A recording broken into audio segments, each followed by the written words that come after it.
Esto es De Penalista a Penalista. Muy buenos días, tardes o noches. Yo soy Paula Cruz. Mi nombre es José Antonio Albuerne. Y esto es De Penalista a Penalista.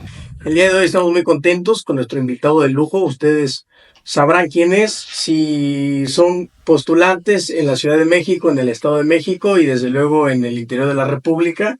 El doctor Gabriel Luna. No le gusta que le digan doctor, Gabriel, Gabo, para los amigos, como muy característico es esa sencillez. Y obviamente el tema de hoy va a ser la individualización de las penas. Buenas tardes, estimado amigo Gabriel, ¿cómo estás? Hola, querido amigo, maestra Paula, maestro José Antonio Albuerne. La verdad es que para mí es un honor. Hago una pequeña aclaración, lo de por qué no me gusta que me digan doctor, porque realmente no lo soy. He estudiado prácticamente 4 maestrías, y sí estudié doctorado, pero no tengo el grado, por eso es el motivo. Bueno, y aparte de que en las audiencias, pues no importan los grados, porque de repente yo he visto muchos grados, gente incluso muy famosa, que hasta los han bajado de audiencias, y de repente yo conozco gente que hasta aún sin tener la licenciatura, son gente súper brillante, ¿eh? Son gente que, para mí nada más es gente que ama el derecho y gente que no ama el derecho. Yo les dije antes de que abrieran la Cámara de manera oficial que los admiro y respeto mucho a ambos, porque ustedes aportan mucho a la comunidad jurídica. El respeto se gana en el día a día y por eso es que siempre digo, pues, mejor Gabriel y Gabo, porque realmente nadie es mejor que nadie. Yo sé algunas cosas que a lo mejor ustedes no, ustedes saben cosas que yo no sé.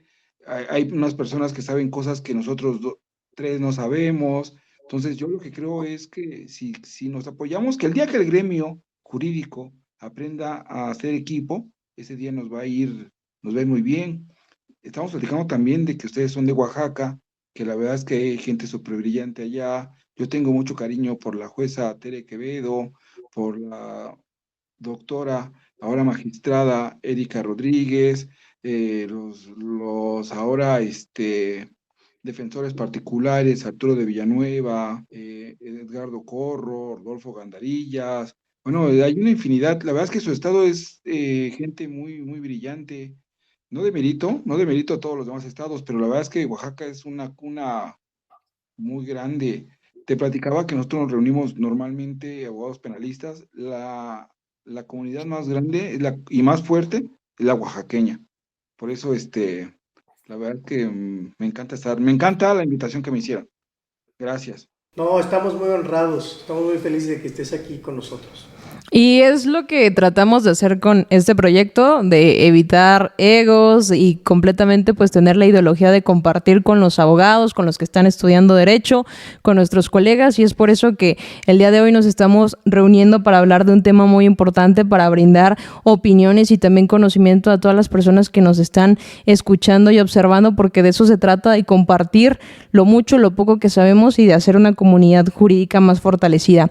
Y pues, maestro Gabriel, el día de hoy nos trae el tema de la individualización de las penas, y yo quisiera comenzar con una línea del tiempo, por así decirlo, porque hay que entender que también nos ven muchos estudiantes y pues ya sabemos que la audiencia de juicio se desarrolla y posteriormente viene una deliberación. En ese sentido, ¿en qué momento vamos a estar hablando de una discusión para esta individualización de las penas? Hay que recordar, bueno, que hay una etapa inicial, etapa intermedia, la etapa de juicio. Después del desahogo de todos los medios de prueba, pues ya sabremos si habrá prueba nueva de refutación. En el caso de que ya no haya alegatos de clausura, se da el fallo. En un primer momento, si el fallo es absolutorio, pues no hay necesidad de esta audiencia, que sería la siguiente, en caso de ser un fallo condenatorio. Si el fallo es condenatorio, entonces sí, nos tienen que citar a la próxima audiencia, que es individualización de sanciones y de reparación del daño. Eh, y solamente en caso de esto, pasaríamos a la tercera, que si fuera absolutoria será la segunda, de lectura y explicación de sentencia. Eh, Son 2 etapas muy, muy distintas, porque incluso sí lo establecen algunas tesis. La etapa donde se demuestra el delito y la responsabilidad, repito, se da el fallo, y solamente en caso de fallo condenatorio entramos a la audiencia de individualización de sanciones y de reparación del daño. Esto es importante establecerlo porque estamos en un sistema acusatorio adversarial y cada vez es más común que los ministerios públicos, que son los que tienen la carga de la prueba, porque así lo establece el Código Nacional, la Constitución, los tratados internacionales, se les hace fácil decir, me desisto de todos los medios de prueba o ni siquiera ofrezco nada y de repente le pido al juez que el juez sea el que recabe todo. Si estamos en un sistema acusatorio, el juez estaría impedido desde mi óptica y de otras personas más en poder entablar si el un grado de culpabilidad, el reproche social, si no el Ministerio Público le dio los elementos, las bases, para fijar ese grado de culpabilidad. Normalmente yo le alego que tendría que ser la pena mínima. Eh, repito, para mí es muy importante establecer que la carga de la prueba en todas las etapas es del Ministerio Público, porque así lo dice la Constitución, artículo 20, porque así lo dicen los tratados internacionales, porque así lo dice el Código Nacional también, la famosa carga de la prueba de la persona que está pidiendo, y normalmente piden la pena máxima, que no entiendo nunca por qué piden la pena máxima, porque bueno, solamente en casos muy delicados. Yo en el anterior sistema tuve aproximadamente 1,000 asuntos, o conocí de 1,000 asuntos. De esos 1,000 asuntos, solamente en 2 ocasiones vi la pena máxima. En otras 3 ocasiones conocí la pena media. Ya en las diversas, bueno, un cuarto, un octavo, un 16avo, un 32avo. Bueno, hay que aclarar que hay varios sistemas, pero lo que establece la ley y la jurisprudencia sobre todo es que se tiene que fijar el grado de culpabilidad de una manera inteligible, que sea, es dirigida esa sentencia a la persona sentenciada.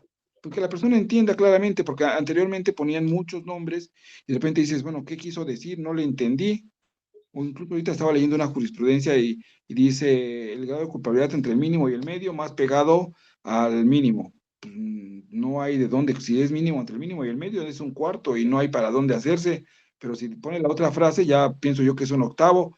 Bueno, se tiene que hacer, normalmente los jueces aquí en Ciudad de México hacen por fijación de grados porque es más fácil fijar y tener una certeza jurídica.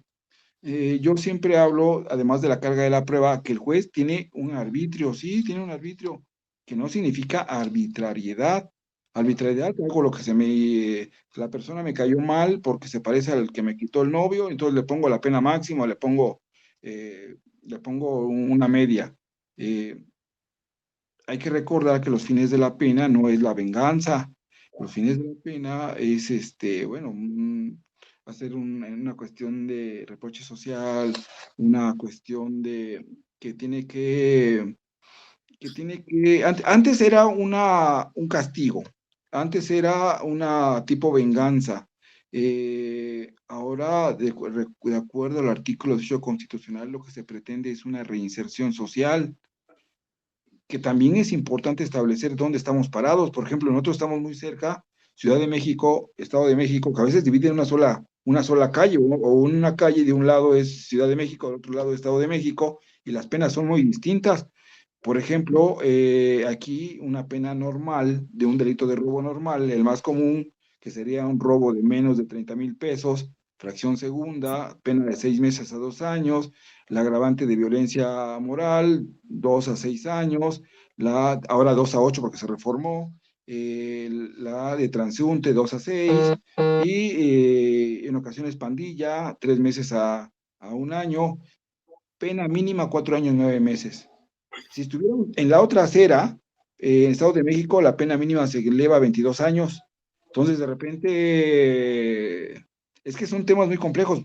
Tendríamos que hablar incluso de la famosa proporcionalidad, tendríamos que hablar que está pensado en hacerse un código penal único para todo el país, como se supone que se hizo un código nacional de procedimientos penales, que se suponía que era para tener una uniformidad, y no sea ya, pero cuando vemos aquí, dentro de las propias unidades de gestión, que hay 6, 7 jueces, un juez tiene un criterio muy distinto al otro, tanto para la calificación de legal a la detención como para la vinculación. De repente no ha funcionado como se pensaría que funcionara. Y lo difícil sería acomodar por qué una pena que estaba tan elevada en tal estado ahora va a ser tan menor, o al revés, de tan menor ahora tan mayor. Yo creo que va a ser un gran reto, pero creo que sí sería bueno para tener una mayor certeza jurídica. Eh, Creo que sí sería bueno tener ese código nacional, ese código penal para todo el país. Es importante establecer que nuestra Corte desde hace 20 años estableció que nos regimos por el derecho penal del acto y no de autor. Hay que recordar que hace muchos años nos regíamos por la temibilidad, así lo establecía el Código Penal Federal en el año 2010, se quitó eso. Bueno, se quitó realmente desde 2005. Hay una contradicción de tesis, la 120-2005, estamos hablando de hace 20 años, eh, que determinó que nos regimos por el derecho penal de acto y no de autor, que abandonábamos la cuestión de la temibilidad, eh, que también estaba prohibido los antecedentes penales, que actualmente, cuando vamos a una audiencia de investigación de sanciones, sigue estando vigente, lo escuchamos muy frecuentemente, que hablen que se le ponga una pena máxima porque tiene antecedentes penales. Permíteme, pero lleva 20 años esa cuestión, ahí la jurisprudencia sí lo establece, y lo siguen usando. Algo que también es muy, muy común, para mí lo más común es que en todas las audiencias el Ministerio Público pretenda que se recalifique la conducta, cosa que está prohibida en el artículo 23 de la Constitución, en su sentido extenso, no en su sentido estricto. Está prohibido que se reclasifique lo que ya dijo el legislador. Yo lo que le digo a todo el mundo es, tenemos que estudiar el artículo primero de la Constitución, sobre todo la parte que habla de que los jueces tienen que tutelar los derechos humanos. El artículo 14 que establece la exacta aplicación de la ley penal. El abogado tiene que tener mucho feeling al momento del alegato para estar al pendiente de cuál es la violación que está pretendiendo hacer el Ministerio Público. El artículo 16 que habla de la fundamentación y motivación, porque a veces ni la fiscalía o a veces ni los jueces fundan y motivan adecuadamente su parecer. El artículo 18 que habla de la reinserción social, que habla de los ejes rectores. El artículo 21 para mí es mega importante, separación de poderes. Repito, estamos en un sistema acusatorio donde el juez, que si bien es cierto, tiene el arbitrio judicial, que a veces les da miedo ejercerlo. Hablando de las sentencias en el abreviado, que a final de cuentas es una tipo de indicación de sanciones, los jueces pasan por alto lo que establece el 206, de que pueden poner incluso una pena menor, siempre y cuando que no sea distinta. Eh, es importante tomar en cuenta el artículo 22 de la Constitución, la proporcionalidad. Incluso en alguna ocasión lo hemos usado hasta para una cuestión de procedimiento abreviado, porque de repente aquí nos dan un doceavo. Aquí hablo de Ciudad de México, ¿eh?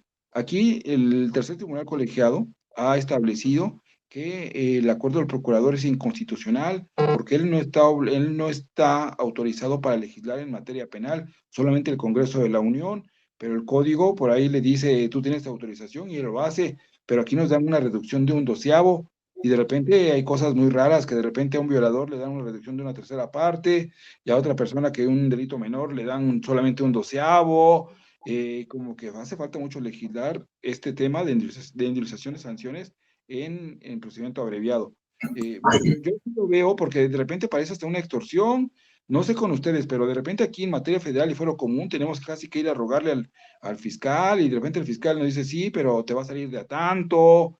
Era más certero. Anteriormente, el artículo 71 del Código Penal para la Ciudad de México fijaba reglas para la disminución, pero esas reglas ya estaban tasadas. Nos decían, te voy a reducir una tercera parte si tú confesabas y ratificabas en la preparatoria, exceptuando uno que otro delito, pero una regla tasada, no que ahora tengo que estarle lamiendo las botas, tengo que estarle rogando al fiscal para ver cuánto me quiere dar, y para mí de repente me suena más a extorsión que otra situación. Bueno, regresemos al punto. Para mí es importante el artículo 23 de la Constitución porque los ministerios públicos regularmente pretenden en delitos sexuales, por poner un ejemplo, que como se violentó la libertad sexual de la mujer, pido la grado de culpabilidad máximo. Perdón, pero esas son circunstancias que si las toman en cuenta serían violatorias del principio de non bis in idem tutelado en el 23 de la Constitución. Es importante establecer que ahora tenemos un nuevo eje, el 410 del Código Nacional de Procedimientos Penales, porque hay muchos estados, no sé el de ustedes, pero por ejemplo en el Estado de México, en materia federal, estaba en impedidos para aplicar las reglas de concurso real y concurso ideal. Antes se tenían que sumar, ahora en el Estado y en el fuero común, en el fuero federal, se puede aplicar la regla que nosotros siempre hemos tenido. La regla del concurso ideal dice que podré imponer la pena mayor, pero sin exceder la mitad de las siguientes penas. Y ese término podrá también es muy importante, ¿eh? Y la regla del artículo las reglas del concurso real dice, podrá poner la pena del delito mayor y solamente justificando podrá poner las restantes.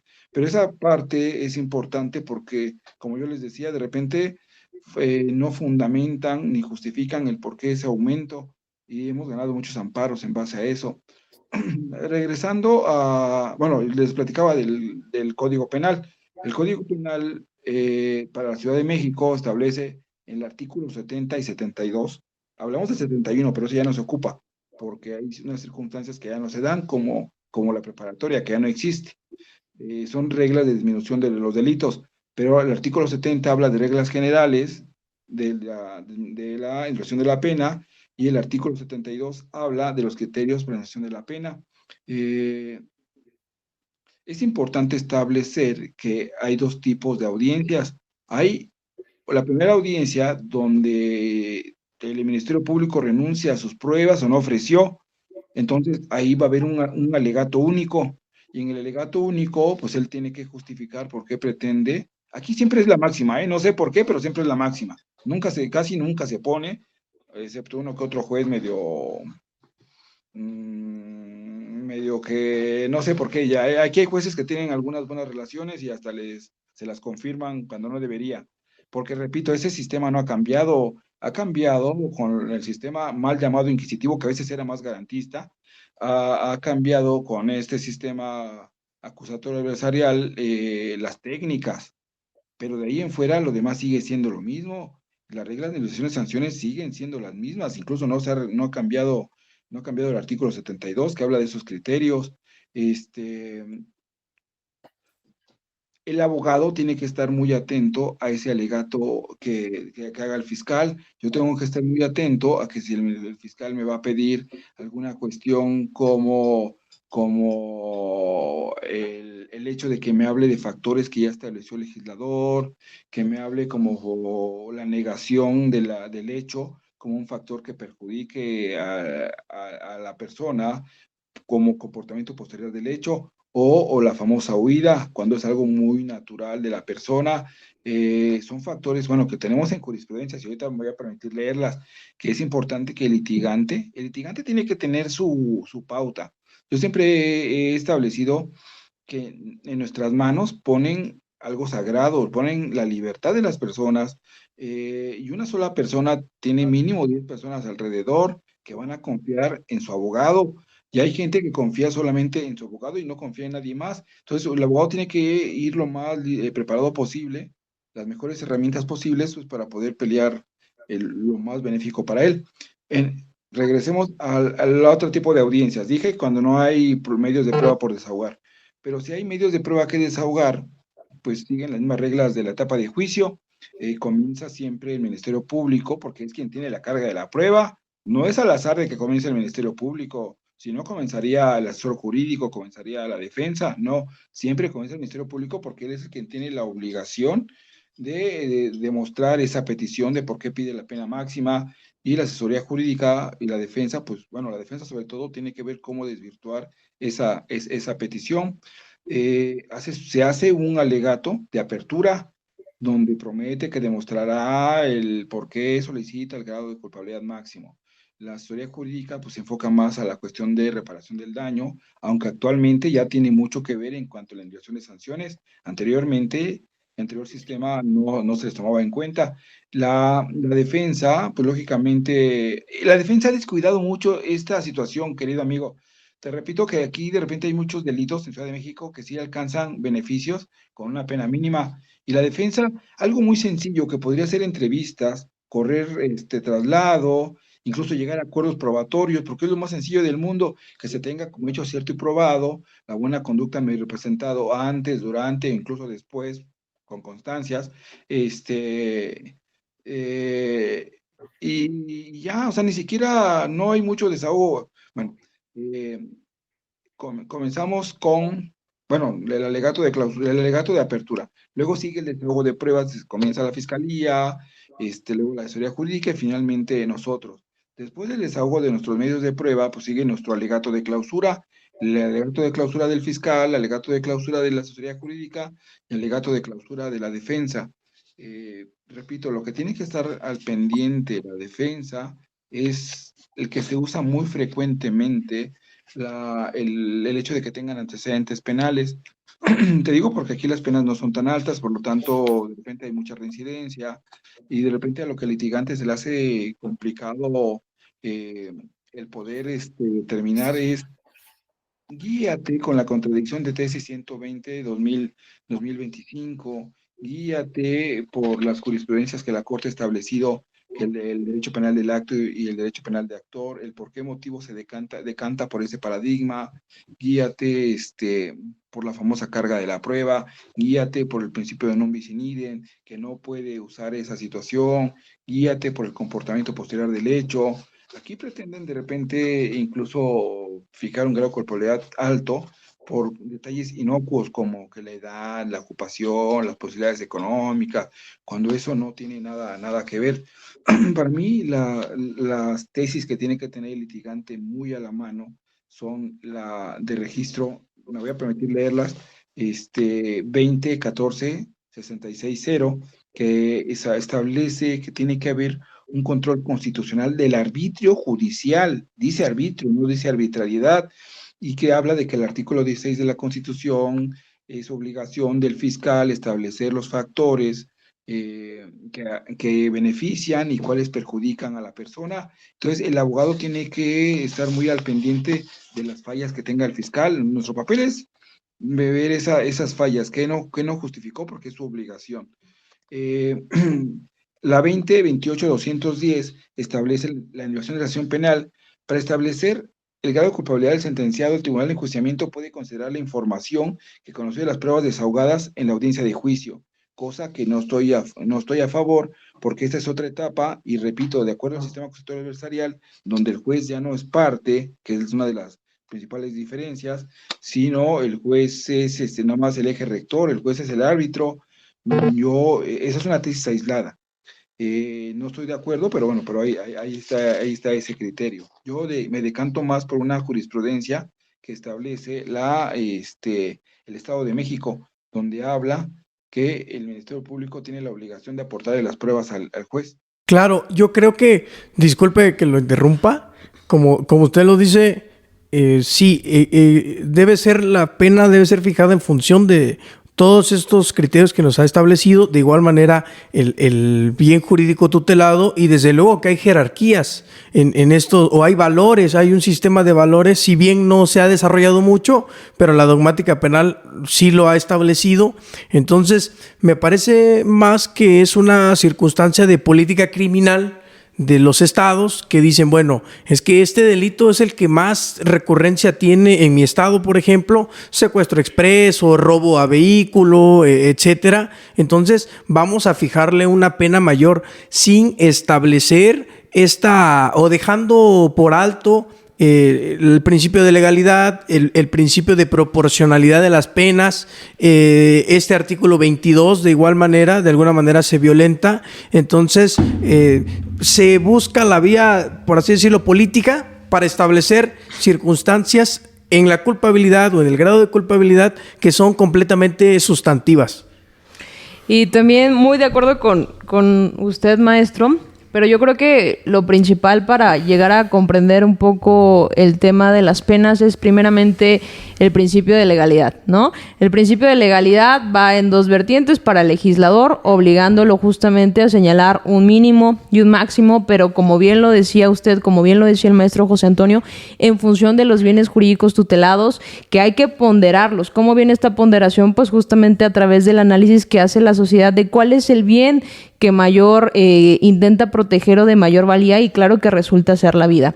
Ahora, por el tema también de la legalidad es de que el imputado, el acusado en ese momento, el sentenciado, va a tener pues la garantía de saber cuál es el mínimo, cuál es el máximo, y que el juzgador no va a poder exceder de esos límites previstos por la norma, ¿no? También es importante, yo creo, que entender el principio de la necesidad y del merecimiento de la pena, ¿no? El merecimiento nos habla, yo creo que desde un lado normativista, como era lo que perfilaba Jacobs, que nos decía que toda persona que infringiera la norma, en este caso pues una norma penal, necesariamente merecía una pena, y merecía la pena ¿para qué? Para restaurar la vigencia de la norma y darle la confianza a la sociedad de que en efecto la norma seguía vigente. De igual forma, pues tenemos en ese sentido la necesidad de cuándo una pena va a ser necesaria para el sujeto, y yo creo que muchas veces no lo analizamos porque tenemos estos lentes de política criminal y no nos vamos más allá, porque incluso el Código Nacional de Procedimientos Penales prevé algo que se denomina como criterios de oportunidad, ¿no? Que son algunos métodos para analizar cuándo la pena pues no es necesaria en determinado sujeto, ¿no?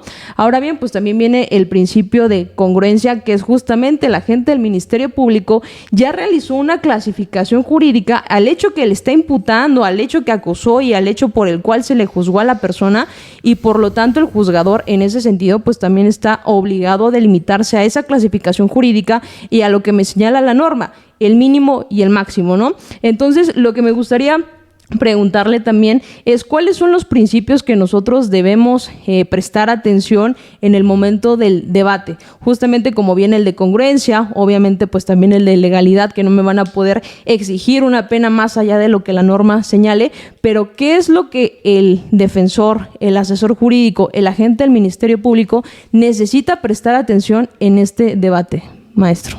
Previo a eso te comento que el artículo 75 del Código Penal para la Ciudad de México establece esa cuestión que tú hablas de la necesidad de la pena, incluso así se llama el artículo, pena innecesaria. La pena innecesaria en Ciudad de México lo establece en el 75, donde dice, cuando la persona por motivo de senilidad avanzada, por motivo de que al cometer el delito haya presentado alguna consecuencia grave en su persona, o padezca alguna enfermedad grave o incurable, el Estado podrá prescindir de la imposición de la pena. Yo creo que a esa parte te referías en cuanto al principio de necesidad. Así lo establece el 75 del Código Penal, y sí lo he visto que se aplica a personas grandes o con problemas que ya están graves, tipo cáncer o así. Yo he visto que no le han impuesto pena. En cuanto a los principios, pues para mí tienes toda la razón del mundo, la legalidad que nos da certeza jurídica a todos, ¿no? El principio de legalidad, el principio de fundamentación y motivación, para mí el principio de carga de la prueba, el principio de arbitrariedad, que el juez es el árbitro, no arbitrariedad, la separación de poderes, artículo 21 de la Constitución, el principio de derecho penal del acto, y no de autor, que se ya prohibió la temibilidad de las personas, el principio de non bis in idem, la prohibición de recalificación de conductas, tuteladas en el primero, 14, 16, 18, 21, 22 y 23 de la Constitución. Aumentaría, sí, el que tú estás estableciendo, necesidad de la pena, porque incluso está en la ley y adecuadamente lo estás refiriendo. Así es, maestra Paula. Muchas gracias, maestro. Yo creo que estos principios de los cuales ha hecho referencia usted y la maestra Paula es un parteaguas para poder entenderlo como en este sistema con una visión un poquito más humanista, progresiva, pro persona. Realmente me gustaría también agregar que en este punto del proceso ya tuvimos por establecida una conducta típica y que de igual manera es antijurídica y de igual manera fue culpable. Ahora tendríamos que establecer cuál es ese grado de culpabilidad. Precisamente de eso nos abocamos, pero tiene mucho sentido de igual manera el uso de la teoría del delito, porque como lo establecía usted, para sumar o para imponer alguna pena, tenemos que conocer el concurso real, el concurso material. Tenemos que conocer la misma culpabilidad, cuáles son esos criterios de los que se ocupa. Y creo que no hay mayor definición de la culpabilidad con ese artículo 410 en donde establece la individualización de la sanción. Es decir, tu sujeto, Juan Pérez, de 32 años, por ejemplo, de nacionalidad mexicana, originario de tal estado, con este grado de estudios, es decir, individualizamos todos los parámetros de la persona para establecer una pena en función a los criterios que nos han hecho referencia y en función a todo este grado cultural, psicológico, educativo, de si pertenece a una comunidad indígena o no. Es decir, básicamente sí estamos individualizando la pena, y aunque varios sujetos hayan cometido el hecho, hayan desplegado esta conducta, cada uno va a responder en función de su propio grado de culpabilidad. Entonces, me parece que no es una cuestión tan sencilla como se ha querido hacer ver en las audiencias, como usted lo establece, como la maestra Paula de igual forma. El agente del Ministerio Público se centra en solicitar la pena máxima y solo establece argumentaciones que desde mi punto de vista son subjetivas. Si atendemos a ese principio de carga de la prueba y de los que ya se ha hecho cargo, tendría la obligación él de establecer de manera objetiva a través de medios de prueba desahogados y poder de alguna manera establecer con el juez o hacerle ver al juez cuál es el grado de culpabilidad que le corresponde a la persona, pero ya probado objetivamente en un debate. Entonces, creo que es una tarea o una función muy importante del defensor, un área de oportunidad incluso, porque si el asunto no te da para tanto, pero sí te da para debatir la pena y obtener la pena mínima, puedes obtener resultados pues muy fructíferos para tu representado. Ahora bien, maestro, yo quisiera hacerle una pregunta, porque si bien es cierto que por regla general nos toca hacer o estar del lado contrario a la representación social, lo cierto es que también hay muchos agentes del Ministerio Público que han observado los videos, que han escuchado el podcast.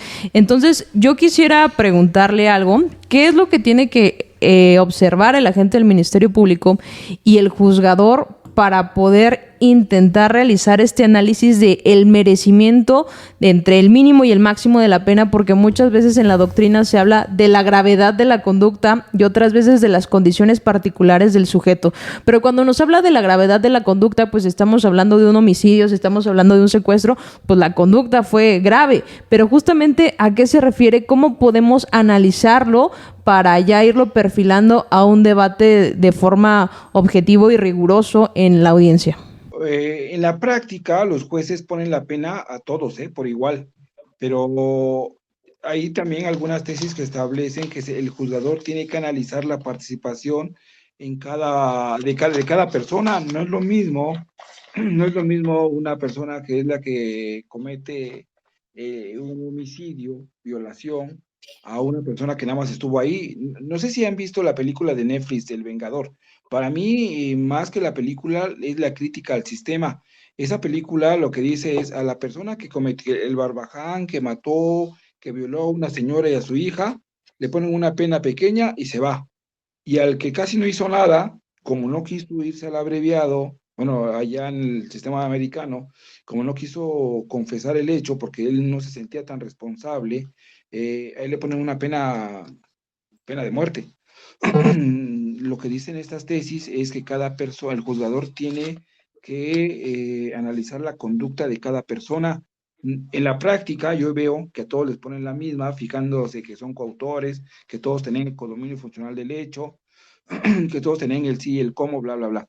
Pero yo para mí, por poner el ejemplo de la película, considero que es injusto ponerle la misma pena el desgraciado que mató y violó a dos personas, mujer y niña, a una persona que incluso estaba en contra de la conducta, pero bueno, tampoco no hizo nada, pero no pueden tener la misma pena. Para mí me encanta esa película porque es una crítica al sistema americano, como el desgraciado le pusieron una pena muy pequeña y al otro una pena. Para mí la obligación es del juez del justificar en base a la conducta de la persona el por qué le voy a dar un grado de culpabilidad más amplio. No sé si responde esa tu pregunta, maestra. Claro, maestro. Y si me permite hacerle otra pregunta, y comenzando con la idea de cuál es el título, que es la individualización de las penas. Y obviamente yo creo que para cualquier persona que apenas esté inmiscuyendo en las esferas del derecho penal, vendría la pregunta de cuál es entonces la diferencia de una pena y de una medida de seguridad, y por qué en el tema en concreto hablamos de penas y no de medidas de seguridad. Pena se le pone a una persona que es imputable. Medida de seguridad se le pone a persona que es inimputable, que no conoce el significado del conocer y querer. Las personas inimputables en Ciudad de México están en el Cebarepsi. Son personas que fueron declarados inimputables. Ellos no se les puede poner pena porque no cometieron un delito, cometieron una infracción y por lo tanto se le pone una medida de seguridad. La diferencia con ellos es que ellos, si se les hace una evaluación periódica y consideran que están aptos con su red de apoyo para poder incorporarse a la sociedad, pueden ser puestos en libertad. Y las personas normales, lógicamente, solamente con los beneficios previstos en la Ley Nacional de Ejecución. Ahora, claro, y estas medidas de seguridad de igual forma también tienen que ser personalísimas, es decir, tenemos que analizar cuáles son las condiciones personales del sujeto para imponerle una medida de seguridad adecuada. Pero también viene la pregunta como ¿en qué momento vamos a individualizar y analizar cuál es la medida de seguridad necesaria para esa persona que no tiene pues en pleno uso de sus facultades mentales, por así decirlo? el procedimiento es el mismo. Tenemos igual nuestra etapa inicial, nuestra etapa de investigación, nuestra etapa intermedia, nuestro juicio. Hay la misma audiencia de fallo, existe la audiencia de investigación de sanciones y reparación del daño. El procedimiento es el mismo, lo único que cambia son que esta persona tiene que estar sujeta a ajustes razonables, que estas personas están sujetas a personas que les puedan apoyar, porque cada una es distinta. Hay personas que no tienen diversos grados de inimputabilidad, hay unos que son atenuadas, hay otros que son graves, pero la imposición se da la misma, sí se llama audiencia de individualización de medidas de seguridad. Ahora bien, maestro, si alguna de las partes no está de acuerdo con la individualización de la pena, ¿hay algún medio de impugnación? Uno combate la sentencia como tal, porque es un todo. No se puede apelar el fallo, no se puede apelar la audiencia de individualización de sanciones. Nos tenemos que esperar a la audiencia, a la sentencia por escrito. En esa sentencia por escrito, que aquí es muy tardado, aquí te la dan casi al 9º día, cuando son 10 días para apelar, un procedimiento normal, 5 días cuando es un abreviado. Presento mi apelación, nos vamos a una sala penal, aquí nada más hay 9 y hay que esperar 8 o 9 meses ese resultado. Yo regularmente en las audiencias de investigación de sanciones a veces les manifiesto, yo estoy en contra de esto, pero bueno, pero vamos a debatir la indemnización, pues, porque tengo que hacerlo, ad cautelam, ¿no? Pero yo le advierto que estoy inconforme con el fallo y que vamos a apelar. ¿Cuándo se apela? Hasta que esté la sentencia. Tenemos 10 días para hacerlo. Perfecto, maestro. Yo creo que ya nos quedó muy entendible el tema. Le agradecemos mucho pues el hecho de que haya estado con nosotros y no sé si tengas alguna otra pregunta, maestro José Antonio. No, realmente creo que ha sido muy claro. Digo, usted supongo eligió este tema porque es muy poco explorado. En la práctica se desarrolla muy poco y vemos ponencias, muy pocas ponencias sobre este tema, pero me parece que es sumamente importante y desde luego, como usted lo ha dicho, nos contratan para dar resultados, nos contratan porque tenemos la libertad, el patrimonio, incluso pues el bienestar de las personas en nuestras manos y quizá el asunto no me dé grandes oportunidades para conseguir una sentencia absolutoria, pero sí puedo conseguir un beneficio, sí puedo conseguir que mi representado esté en libertad, evidentemente trabajando estos criterios de individualización. Y me gustaría también agregar que si el Ministerio Público no prueba o no acredita cuál es ese grado de culpabilidad, de igual manera el asesor o el defensor lo puede hacer, desde luego a su conveniencia, para buscar ya sea la pena máxima o la pena mínima. Claro, y no significa que como defensores el hecho de que a nuestro representado ya lo hayan condenado, no quiere decir que, bueno, ya vamos nosotros a irnos a una apelación, a un amparo por el fondo del asunto y ya no vamos a llegar a debatir nada en esta audiencia, sino es incluso pues también hacer un debate riguroso, también en esfera de la contradicción, de escuchando lo que dice la gente del Ministerio Público, contraargumentando sus deficiencias. Y pues bueno, como bien lo decía el maestro José Antonio, el hecho también de argumentar esta materia de individualización de las sanciones puede incluso darnos beneficios como algunas características que nos da el Código Penal, como es sustitución de las sanciones, ¿no? Entonces, pues por eso hay que ser rigurosos en el debate. Ese tema es muy importante.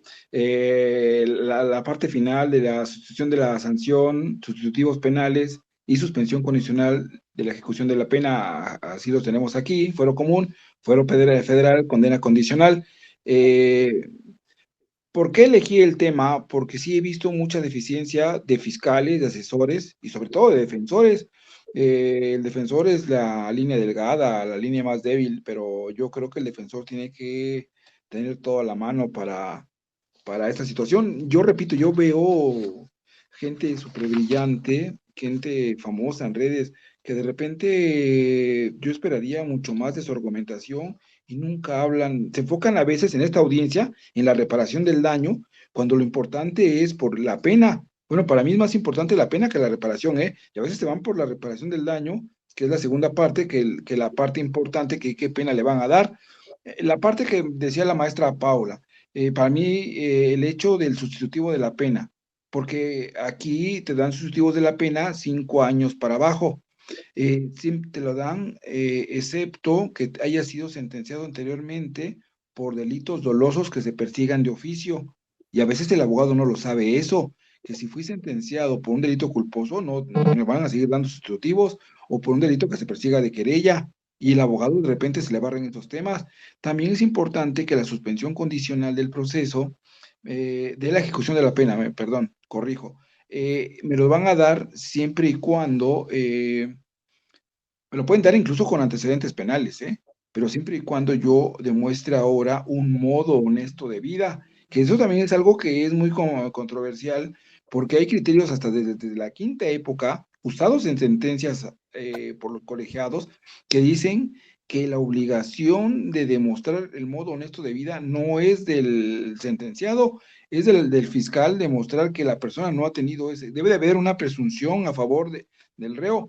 Eh, en la práctica, los jueces se les complica esa parte y dicen, bueno, como no me trajo cartas de buena conducta o registros de investigación que acrediten ese modo honesto de vida, le niego la suspensión condicional, cuando yo creo que eso es una barbarie.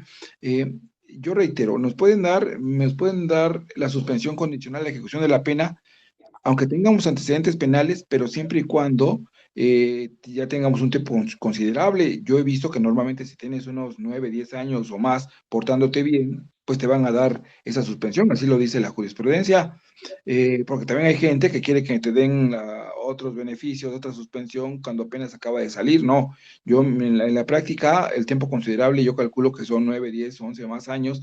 Es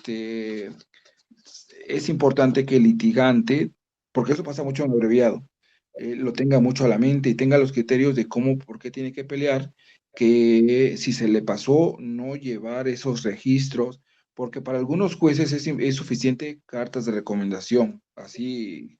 ah, Hay gente, bueno, que lo hace tal como un registro, como lo establece el 214, hace su registro de investigación, corre traslado. Los tiempos también son importantes. Hay jueces que dicen, me corrió traslado en la plena audiencia de abreviado y no tienen problema, pero hay jueces que dirían, no, me estoy dando cuenta que corrió traslado ahora, no impidió la contradicción, por lo tanto no le puedo dar valor probatorio, porque no le diste la oportunidad al fiscal de hacer ese debido cotejo, investigación, contradicción.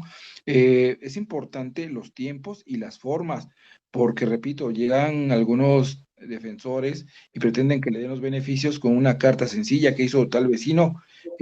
No, tiene que tener un registro como tal, donde la persona haya hecho las formalidades. Muchas gracias, maestro. La verdad es que ha sido un espacio muy gratificante para nosotros. Creo que ha quedado claro este tema, nos ayuda de cierta manera a poder ahondar en estos terrenos que son poco explorados, pero nos da mucha luz para poder continuar, para seguir aprendiendo sobre el tema. Y pues nada más que agradecerle su tiempo, su espacio, la oportunidad de que nos otorga de que podamos estar aquí platicando y sobre todo aprendiendo de usted. Así es, maestro, muchísimas gracias. Como le dijimos, el objetivo de este proyecto es seguir haciendo comunidad y le agradecemos mucho que el día de hoy se nos una en el sentido de su humildad, que a través de todo el conocimiento adquirido durante estos años, pues lo ponga a disposición no solo de nosotros, sino también de todas las personas que están interesadas en seguir aprendiendo cada día. Y pues vamos a aprovechar rápidamente este espacio para contestar unos saludos que nos llegaron a través de nuestra plataforma de Instagram. Primero nos mandó saludos Coco Carrasco, que por cierto es mi tío, a quien le mando muchos saludos y pues lo amo. De igual forma nos mandan saludos Alan de García, que dice saludo a los alumnos de tercer semestre de la UO, que por cierto son mis alumnos. Yo les di clases de teoría del delito y también de delitos en particular, y pues también estoy muy orgullosa de ustedes, chicos. Y tenemos un tercer saludo. Saludos desde Puebla, excelente programa, Jimena Trujeque. De igual manera, un saludo a todo el equipo del grupo de estudio Luna, a Luna y abogados, Luna y asociados en la Ciudad de México.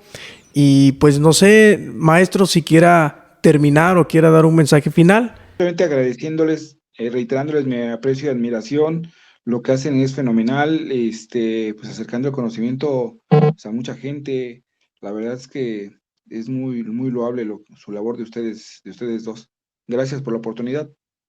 Maestra Paula, maestro Albuerne, gracias. Gracias a usted y pues bueno, no podemos pedirles más que nos sigan pues compartiendo, por lo menos que nos regalen un me gusta, que nos escriban, de igual forma que nos comenten qué temas y qué invitados les gustaría estar escuchando en los nuevos episodios, porque recuerden que este proyecto es para todos y todas ustedes. Así que no queda más que despedirnos y nos vemos hasta la próxima. Nos vemos en la próxima. Gracias, doctor. Esto es De Penalista a Penalista.